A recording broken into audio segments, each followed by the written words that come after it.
요한계시록 강해의 25번째 말씀입니다. 제목은 14만 4천, 본문은 요한계시록 14장입니다. 요한계시록 강해를 진행하면서 청년들로부터 이런 피드백을 듣습니다. 이전에는 요한계시록 하면 무서운 책, 내가 함부로 건들면 안 되는 책, 어려운 책, 나와는 아무 상관이 없는 책이었습니다. 하여간 예수님이 다시 오신다고는 하니까 예수님 다시 오신다고 하면 됐지, 요한계시록의 그 어려운 내용 다 알 필요가 있습니까? 하는 그런 책이었다는 것입니다. 그런데 요한계시록 강해를 쭉 들으면서 요한계시록도 재밌네, 요한계시록도 이해할 만하네, 다루어 볼 만하네 싶더라는 겁니다. 여러분도 그렇습니까? 네. 무섭기만 한 책이 아니라, 또 어렵기만 한 책이 아니라 정말 은혜가 넘치고 소망이 가득한 책이구나 하는 것을 깨달았다는 겁니다. 여러분, 요한계시록은 정말 그런 책입니다. 여러분, 청년의 때 이참에 요한계시록을 잘 배우고 정리해 두시기 바랍니다. 청년 때 배우고 정리한 이 요한계시록이 앞으로 여러분의 인생을 지킬 것입니다. 지금 잘 배우고 정리한 요한계시록이 앞으로 그 수많은 이단, 사이비 종교로부터 여러분의 인생과 여러분의 가족을 지킬 것입니다. 지금 잘 배우고 정리한 요한계시록이 많은 세상의 유혹으로부터 여러분을 지킬 것입니다. 때로는 경고로, 때로는 위로와 소망으로 요한계시록은 여러분이 끝까지 믿음의 길을 걸어갈 수 있도록 도울 것입니다. 아멘이십니까? 예. 이제 오늘 본문 요한계시록 14장을 함께 보시겠습니다. 화면을 띄워주시기 바랍니다. 자, 11장에서 마지막 나팔을 불었습니다. 7번째 나팔을 불면 셋째 화, 7대접이 쏟아부어진다 그랬습니다. 근데 이 7대접은 어디에서 쏟아부어지느냐? 15장, 16장에 가서 쏟아부어진다. 그러면 그 사이에 있는 이 12, 13, 14장은 이제 이 심판을 받는, 이 심판의 대상이 되는 세상 나라와 악의 정체가 무엇이며, 그리고 그 기간 동안 교회가 직면할 현실은 무엇인지를 보여줍니다. 자, 12장에서는 해를 옷 입은 한 여인이 등장했죠. 그리고 용이 나오죠. 여러분, 여기 해를 옷 입은 여인은 누굽니까? 기억나십니까? 교회입니다. 그리고 이 용은 누굽니까? 옛 뱀, 곧 마귀 사탄입니다.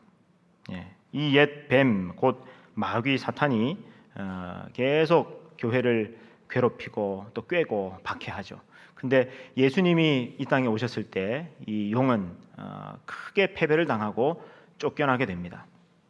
그래서 이 쫓겨난 용이 교회에다가 그 분풀이를 하면서 계속 박해를 하는데, 그때 하나님께서 이 교회를 광야로 데리고 가서 보호하신다, 이런 내용이 12장이었습니다. 용이 나왔습니다. 13장에서는 바다 짐승과 땅 짐승이 나오죠. 근데 용이 바다 짐승에게 권세를 줍니다. 여러분, 이 바다 짐승이 누굽니까? 기억납니까? 로마 황제고 제국이다. 땅 짐승은요, 그 바다 짐승의 신상을 만들어 놓고 경배하게 하는 거짓 선지자다 그랬습니다. 그래서 저 바다 짐승을 경배하지 않으면, 666을 받지 않으면 큰 고난을 당하게 될 것이다. 이게 13장이었습니다. 그리고 오늘 14장으로 왔는데요. 이 14장은 크게 세 덩어리로 나뉘어집니다. 1에서 5절까지는 14만 4천 명을 보여주고요. 그리고 6절에서 13절은 세 천사가 전하는 메시지이고, 14절에서 20절은 두 추수가 나옵니다. 자, 그 중에서 14만 4천 먼저 보겠습니다. 자, 1절 말씀인데 우리 같이 한번 읽겠습니다. 시작. 또 내가 보니 보라, 어린 양이 시온산에 섰고 그와 함께 14만 4천이 서 있는데, 그들의 이마에는 어린 양의 이름과 그 아버지의 이름을 쓴 것이 있더라. 아멘. 또 내가 보니 보라 하면서 지금 장면이 바뀝니다. 요 바로 앞에 14장 바로 앞에 13장 끝부분 기억나십니까? 뭐 바다 짐승 나오고 땅 짐승 나오고 666 나오고 또 용이 나오고 하는 그런 그 흉측한 분위기에서 이제 장면이 바뀝니다. 어린 양이 시온산에 서 있는 모습, 그리고 그와 함께 14만 4천이 서 있는 모습으로 장면이 바뀝니다. 여러분, 여기 어린 양은 누굽니까? 예수 그리스도고, 그 그다음에 이 시온산이라고 하는 것은 원래는 시온산이 예루살렘입니다. 근데 여기 나오는 이 시온산은 지리적으로 예루살렘을 말하는 것이 아니라 하나님의 산, 구원의 산, 언약의 산, 그런 의미입니다. 거기에 14만 4천 명이 서 있더라. 근데 그들의 이마에는 어린 양의 이름과 그 아버지의 이름을 쓴 것이 있더라. 여러분, 앞에 13장과 대조를 이루죠. 13장에서는 사람들이 이마에 표를 받았는데 그 누구의 이름이 거기에 적혀 있었습니까? 짐승의 이름이, 666이 거기에 적혀 있었죠. 근데 14장에 와서는 이 14만 4천 명이 그들의 이마에는 어린 양의 이름과 그 아버지의 이름이 있더라는 겁니다. 여러분, 요 장면 14만 4천 명이 나오고 이마에 무엇이 쓰여져 있더라, 어디선가 본 듯하지 않습니까? 어디서 봤어요? 요한계시록 7장에 나옵니다. 여러분, 요한계시록 7장에 보면 교회의 운명에 대한 장면이 나오는데요. 거기에도 14만 4천이 등장하고 이마에 인을 맞은 사람들이 나옵니다. 하나님께서 천사 보고 하나님의 사람들의 이마에 인을 쳐라 하는 말씀이 나오거든요. 근데 그때 7장에서는 그 인 도장만 나오지 그게 뭐였는지를 몰랐는데 14장에 와서 그 인이 바로 예수님의 이름, 또 하나님의 이름이었다는 것이 이제 알려진 거죠. 자, 이렇게 인을 맞은 사람들의 숫자를 세어보니까 몇 명이었다는 겁니까? 14만 4천 명이었더라. 여러분, 이 14만 4천 명은 어떻게 나온 숫자냐? 12 곱하기 12 곱하기 1000. 그래서 구약의 12지파, 신약의 12사도 곱하기 많음을 뜻하는 1000, 이렇게 된 겁니다. 그러니까 이 14만 4천은 구약과 신약의 모든 교회를 의미합니다. 즉 지상의 교회인데요. 여러분, 이 숫자는 실제 숫자가 아니라 상징적인 숫자입니다. 12 곱하기 12 곱하기 1000으로 해서. 그래서 지상의 교회, 전투하는 교회, 저항하는 교회, 그런 의미가 바로 이 14만 4천이었습니다. 근데 이 7장에서는요, 이 14만 4천이 어디에 있었냐면은 땅에 있었습니다. 그래서 지상의 교회를 의미하는 숫자였습니다. 그런데 지상의 교회만 있었던 것이 아니라 여러분, 요한계시록 7장에도 보면은요, 천상의 교회가 나옵니다. 근데 이 천상의 교회는 아무도 능히 셀 수 없는 큰 무리였다. 그 숫자를 셀 수 없을 만큼 많은 무리였는데 흰옷을 입고 손에 종려나무 가지를 들고 보좌 앞과 어린 양 앞에 서 있었다. 그렇게 말씀하고 있죠. 그러니까 이 천상의 교회가 어린 양 앞에 서 있었다. 그렇게 나와 있어요. 지상의 교회는요, 14만 4천이고 이게 요한계시록 7장이었습니다. 그런데 14장에 와서 보니까 이 14만 4천이 어디에 있다는 겁니까? 어린 양과 함께 시온산에 서 있다. 여러분, 이 얘기는 지금 14만 4천이 어디에 있다고 지금 말하는 겁니까? 천상의 교회에 있다고 지금 말하는 거죠. 여러분, 다시 앞에 여기 보세요. 아까 천상의 교회가 어린 양 앞에 서 있다 그랬잖아요. 보좌 앞에 어린 양 앞에 서 있다 그랬잖아요. 그죠? 근데 지상의 교회는 14만 4천으로 이렇게 줄을 맞춰서 있다 그랬는데 지금 14장에 와서는 그 14만 4천이 어린 양과 함께 시온산에 서 있더라는 겁니다. 천상의 교회의 모습으로 있더라는 겁니다. 이게 왜 이렇게 됐는가? 무슨 일이 일어났는가 하는 거죠. 여러분, 앞에 7장에서는요, 아직 환란이 많이 남았어요. 1번, 2번, 3번, 6번, 7번 나팔 계속 불어야 됩니다. 그리고 그 기간 동안에 이 한때 어두 때와 반때 한 2달 1260일 동안 짐승의 그 횡포, 로마 제국의 그 박해로부터 저항하면서 싸우면서 그렇게 전투하면서 믿음을 지켜야 되는 때였지 않습니까? 그래서 그때는 14만 4천이 지상의 교회로 있었습니다. 근데 지금 14장에 와서는 어때요? 11장에서 마지막 나팔, 7째 나팔 불었잖아요. 예수님 다시 오셨잖아요.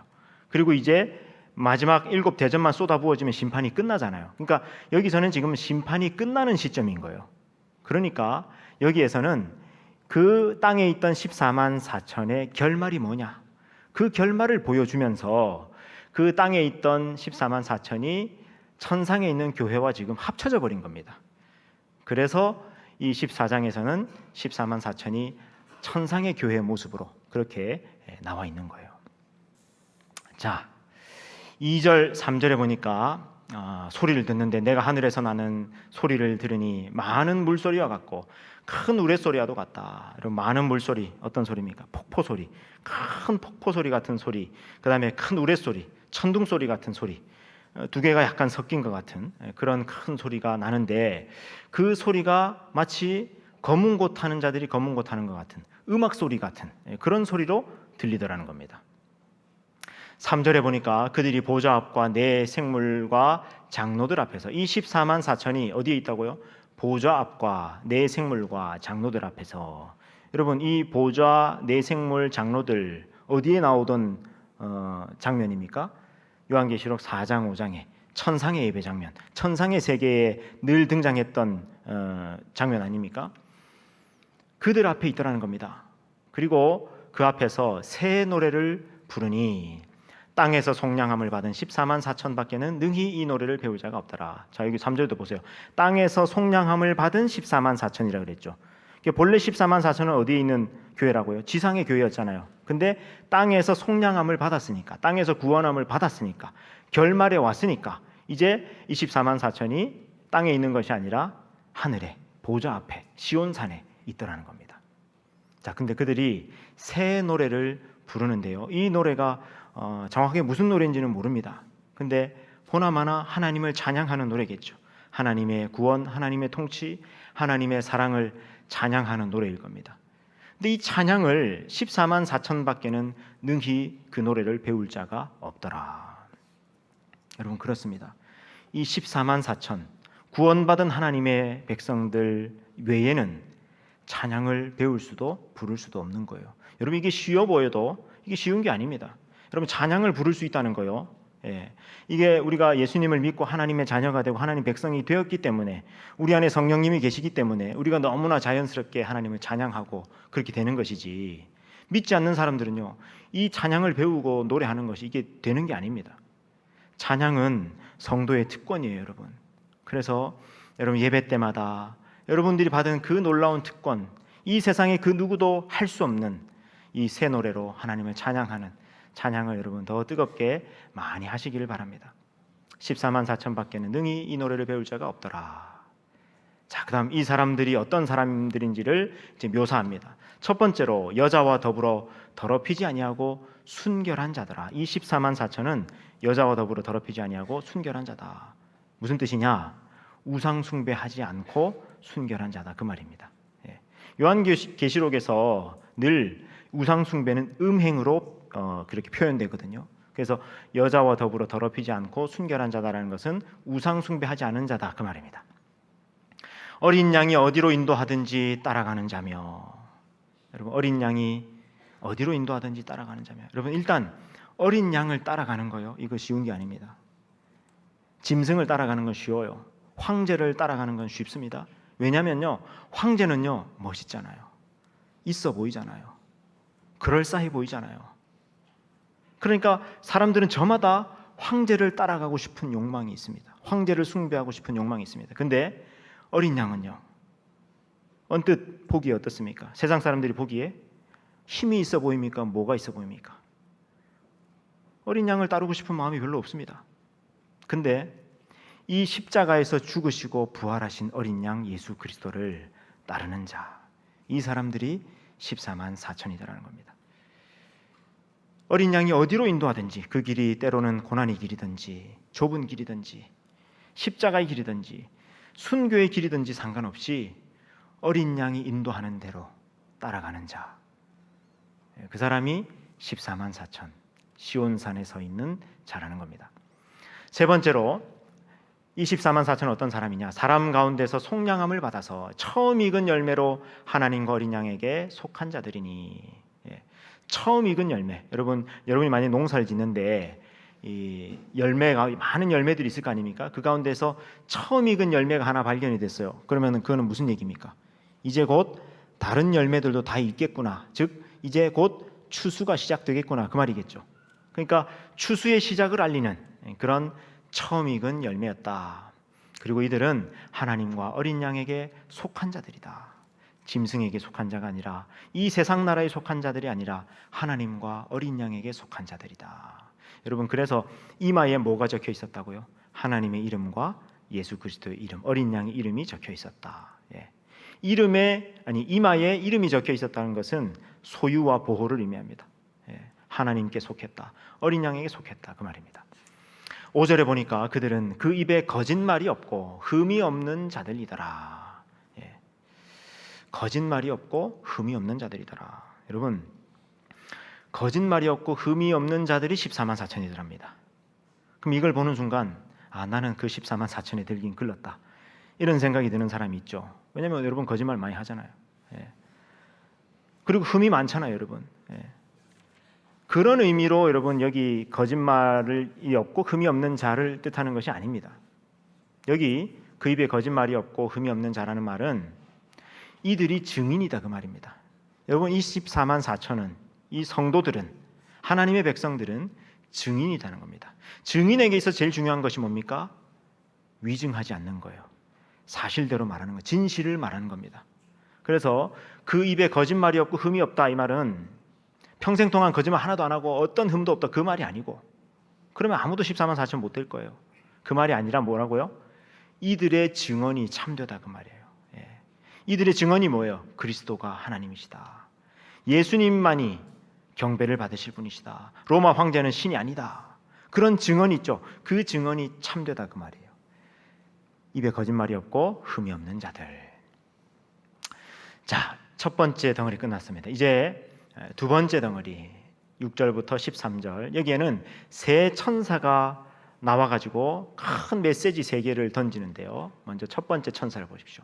또 보니 다른 천사가 공중에 날아가는데 땅에 거주하는 자들, 여기 땅에 거주하는 자들은 모든 사람들을 의미하는 그런 표현입니다. 모든 민족과 종족과 방언과 백성에게 전할 영원한 복음을 가졌더라. 영원한 복음을 가진 천사가 날아가면서 큰 음성으로 외칩니다. 하나님을 두려워하며 그에게 영광을 돌리라. 이는 그의 심판의 시간이 이르렀음이니. 여러분, 그 천사가 가지고 있었던 영원한 복음이 뭐냐? 심판의 시간이 이르렀다, 그 말이에요. 그 두 개를 연결해 두죠. 여러분 성경책에 영원한 복음 동그라미 해두시고 심판의 시간 동그라미 해두시고 연결해 두세요. 왜 심판의 시간이 이르렀다는 것이 복음이냐, 영원한 복음이냐? 여러분, 억울한 일을 당한 사람에게 심판은요, 그의 억울함을 풀어주는 겁니다. 그러니까 억울한 일을 당한 사람에게 심판은 기쁜 소식이죠. 일제강점기 때 일본이 패망했다는 소식은 일본 사람들에게는 나쁜 소식이었겠죠. 그런데 우리나라 사람들, 일본에게 짓밟히고 착취를 당하던 우리나라 사람들에게는 일본이 패망했다는 소식은 기쁜 소식인 거예요. 복음인 거예요. 그래서 이 심판의 시간이 이르렀다라고 하는 것은 그렇게 박해당하고 고난당하고 했던 우리 그리스도인들에게, 하나님의 백성들에게는 영원한 복음이 되는 겁니다. 또 외칩니다. 하늘과 땅과 바다와 물들의 근원을 만드신 이를 경배하라. 심판의 시간이 이르렀다. 그래서 하나님을 두려워하고 하나님을 경배하고 하나님에게만 영광을 돌려라. 이 말은 짐승을 경배하지 말라, 그 말이에요. 황제를 숭배하지 말라, 그 말이에요. 세상을 따라가지 말라, 그 말이에요. 오직 하나님만 경배하라. 이게 첫째 천사의 메시지였습니다. 두 번째 천사가 그 뒤를 따라 선포합니다. 무너졌도다, 무너졌도다, 큰 성 바벨론이여, 이제 이 바벨론이 무너졌다. 여러분, 요한계시록에 나오는 이 바벨론은 무엇을 가리킬까요? 요한계시록에 나오는 이 바벨론은 로마 제국을 가리킵니다. 요한계시록이 기록될 당시에 초대교회에 이 그리스도인들이 로마 제국을 말할 때 바벨론이라고 많이 그렇게 표현했습니다. 왜 그럴까요? 여러분, 바벨론하고 로마 제국하고 공통점이 뭐가 있습니까? 둘 다 제국인데 어떤 공통점이 있느냐면은 예루살렘 성전을 파괴한 나라예요. 둘 다. 구약 시대 때는 바벨론이 예루살렘 성전을 파괴했고, 신약 시대 때는 로마 제국이 예루살렘 성전을 파괴했어요. 그래서 이 초대교회 성도들은요, 로마 제국을 바로 지칭하면은 그게 이 보안상 이게 걸리는 거예요. 그러니까 암호화해서 말할 때 뭐라고 썼냐면 바벨론이라고 그렇게 많이 얘기했습니다. 그래서 무너졌도다, 무너졌도다, 큰 성 바벨론이여 하는 것은 이제 이 로마 제국이 멸망하게 되었다, 그런 의미입니다. 그 로마 제국은 어떤 나라였냐? 모든 나라에게 그의 음행으로 말미암아 진노의 포도주를 먹이던 자다. 자기만 그 진노의 포도주를 마실 뿐만 아니라 여러 나라들의 하나님의 진노의 포도주를 마시게 했던 나라였다. 근데 그 로마 제국이 이제 멸망하게 된다는 예고를 큰 소리로 하면서 지나갑니다. 셋째 천사가 나오는데 이 셋째 천사는요 이렇게 외칩니다. 만일 누구든지 짐승과 그의 우상에게 경배하고 이마에나 손에 표를 받으면, 짐승을 숭배하고 이마에 666을 받으면 어떻게 된다는 겁니까? 그도 하나님의 진노의 포도주를 마시게 될 것이다. 그 진노의 포도주는 정말 진한 포도주다. 그래서 진노의 잔에 섞인 것이 없이 부은 포도주. 본래 이 시대의 포도주는요 원액을 그대로 안 마셨답니다. 너무 독하기 때문에 물을 타서 마셨대요. 근데 이 진노의 포도주는 물을 탄 게 없이 정말 진한 그런 진노의 포도주인데 그걸 마시게 될 것이다.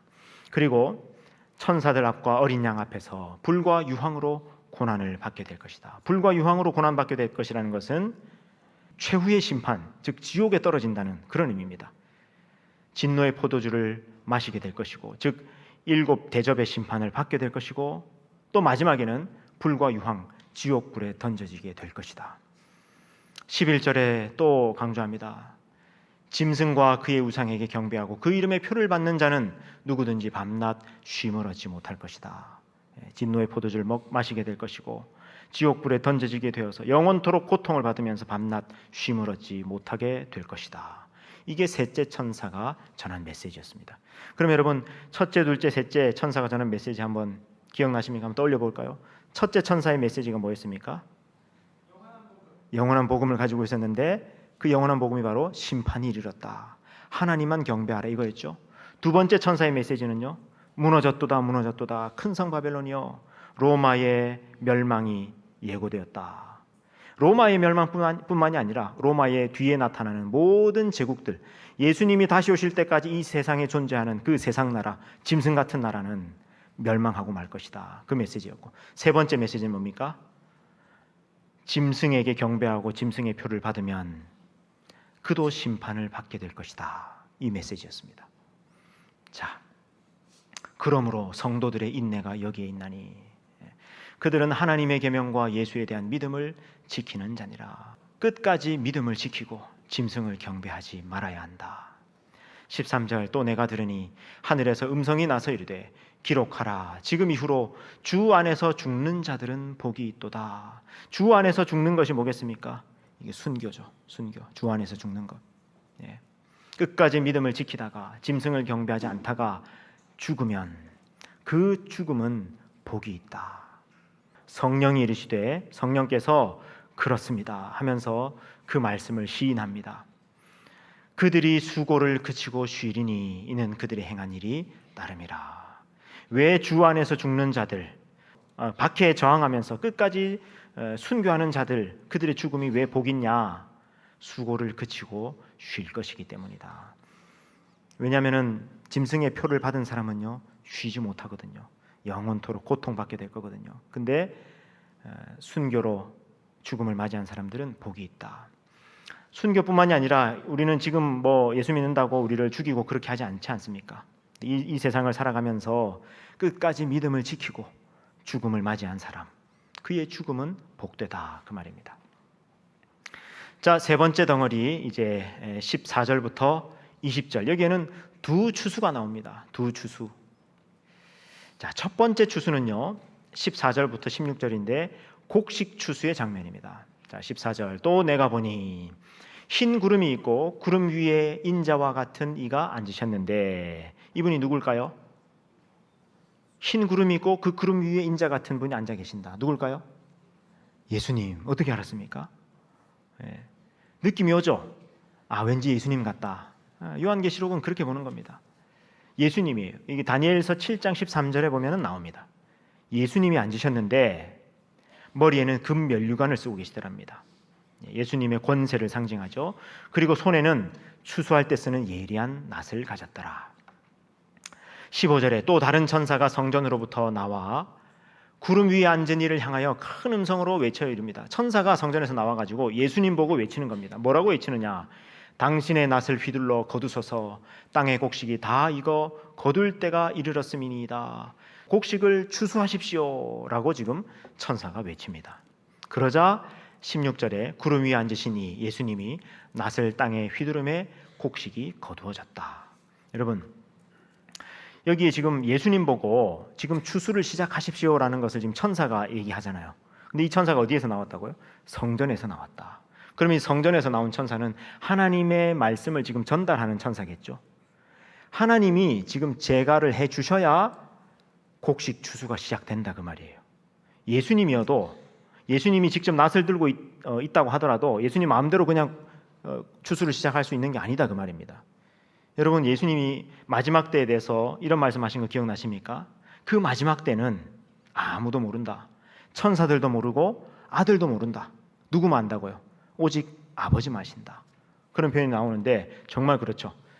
예수님이 추수하시는 이 장면도 하나님의 제가가 떨어지고 나서 지금 시작됩니다. 자, 그러면 여러분, 예수님이 낫을 들고 곡식을 거두어 들이시는 이 곡식은 누굴까요? 이 곡식은 바로 의인들, 성도들입니다. 왜냐하면 여러분 보세요. 예수님이 하신 말씀 중에 예수님이 마지막 때 이 마지막 추수를, 성도들을 구원하시는 것을 많이 말씀하셨습니다. 너희 눈을 들어 밭을 보라. 희어져 추수하게 되었도다. 추수할 것은 많되 일꾼이 적으니 그러므로 추수하는 주인에게 추수한 일꾼들을 보내주소서 하라. 추수 때까지 이 알곡과 가라지가 함께 자라게 두라고. 추수 때에 가라지는 거두어서 불사르게 단으로 묶고 곡식은 모아서 내 곳간에 넣으리라. 그래서 곡식은, 알곡은 예수님이 내 곳간에 넣을 것이다. 그렇게 말씀하셨거든요. 그래서 여기 나오는 첫 번째 나오는 이 추수, 곡식 추수는 의인에 대한 구원을 보여주는 장면입니다. 예수님이 직접 추수하셨죠. 그래서 직접 추수해서 곳간에 들이시는 그런 장면입니다. 그러면 이제 두 번째 추수가 나옵니다. 두 번째 추수는요, 포도 추수입니다. 역시 성전에서 천사가 나오는데 이번에는 그 천사가 직접 예리한 낫을 가졌다는 겁니다. 아까 앞에 곡식 추수할 때는 그 낫을 누가 들고 있었어요? 예수님이 들고 있었죠. 근데 이번 이 두 번째 포도 추수 때는 지금 천사가 직접 예리한 낫을 가지고 있다는 겁니다. 근데 이번에 18절에 보니까 불을 다스리는 다른 천사가 제단으로부터 나와서 아까 그 예리한 낫 가진 천사를 향해서 큰 음성으로 외치면서 내 예리한 낫을 휘둘러 땅에 포도송이를 거두라. 그 포도가 익었느니라 말합니다. 여러분, 이 천사가 불을 다스리는 천사다. 그리고 제단으로부터 나왔다 그랬는데, 여러분, 여기에서 이 포도송이를 추수하는 이 추수는 어떤 추수일까요? 이 포도는 누구를 상징할까요? 아까 곡식 추수할 때 그 곡식 추수는, 그 곡식은 성도들, 의인들을 상징한다 그랬죠. 근데 여기 이 포도 추수할 때 이 포도는 누굴 상징하느냐? 악인들을 상징합니다. 악인들에 대한 심판이 이제 시작되는 겁니다. 그러니까 여러분, 불을 다스리는 천사가 나왔죠. 그것도 제단에서부터 나왔다. 여러분, 제단에서 천사가 나와가지고 이제 포도 추수를 시작하세요라고 외치는, 이게 무슨 의미냐? 여러분, 이 제단도 앞에서 나왔습니다. 요한계시록 6장에 보면요, 기억나십니까? 다섯째 인을 뗄 때 제단 아래에 누가 있었어요? 순교자들이 모여가지고 하나님 앞에 기도하면서 탄원하죠. 땅에 거하는 자들을 심판하여 우리 피를 갚아주지 아니하시기를 어느 때까지 하시려 하나이까 하면서, 우리의 이 억울한 피를 갚아주지 아니하시기를 어느 때까지 기다려야 됩니까? 제발 속히 우리의 억울함을 풀어주십시오 하면서 이 순교자들이 하나님 앞에 탄원하는 기도를 제단에서 드렸다고. 제단에서. 근데 이 천사가 그 제단에서 나왔다는 것은 이제 이 심판이 그 어떤 심판이라는 겁니까? 아까 그 제단에서 하나님께 탄원했던 그 순교자들의 기도에 응답하는 심판이라는 겁니다. 예. 포도송이를 거두라 하면서 포도를 수확합니다. 이제 이 천사가 큰 낫을 휘둘러 가지고 포도를 거두어 드립니다. 그래서 이 천사가 낫을 땅에 휘둘러 수확한 포도를 어떻게 하느냐? 하나님의 진노의 큰 포도주 틀에, 와인 프레스에 던집니다. 예. 여러분, 이 장면은 본래 어디에 나오는 장면이냐면요, 요엘 3장 13절에 나오는 장면이에요. 악인에 대한 심판을 묘사하면서 이렇게 말씀합니다. 그 포도주 틀에서 포도를 밟듯이 그들을 짓밟아라. 그들의 죄가 크기 때문이다. 악인들에 대한 심판을 지금 포도주 틀에서 포도를 짓밟듯이 진행하라는 그 메시지가 요엘서에 나오는데, 이 요엘서 3장 13절이 지금 요한계시록의 이미지로 지금 나타난 겁니다. 여러분, 왼편 위에 있는 저 사진이 실제 성경 시대에 쓰였던 포도주 틀입니다. 와인 프레스입니다. 지금 이걸 포도주를 어떻게 만드냐면은, 여러분 여기 오른쪽 위에 보면 사람들이 지금 포도송이를 막 밟고 있죠. 막 짓밟아 가지고 포도즙을 냅니다. 이게 발로 밟아야지 이게 이 포도주가 더 맛있게 익는다 그래요. 그래서 사람들이 일일이 이거를 발로 막 짓밟습니다.